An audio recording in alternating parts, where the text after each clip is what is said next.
இன்றைக்கி எங்கள் வீட்டு லஞ்ச் மெனு என்னென்னு பார்க்கலாம் வாங்க. வெள்ளை சாதம், வெந்தய குழம்பு, கேரட் பொரியல்.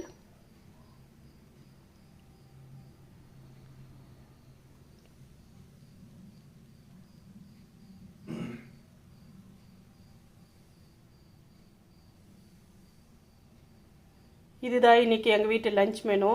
இந்த லஞ்ச் மெனு பிடிச்சிருந்தா லைக் பண்ணுங்கள், ஷேர் பண்ணுங்கள், சப்ஸ்கிரைப் பண்ணுங்கள். தேங்க்யூ.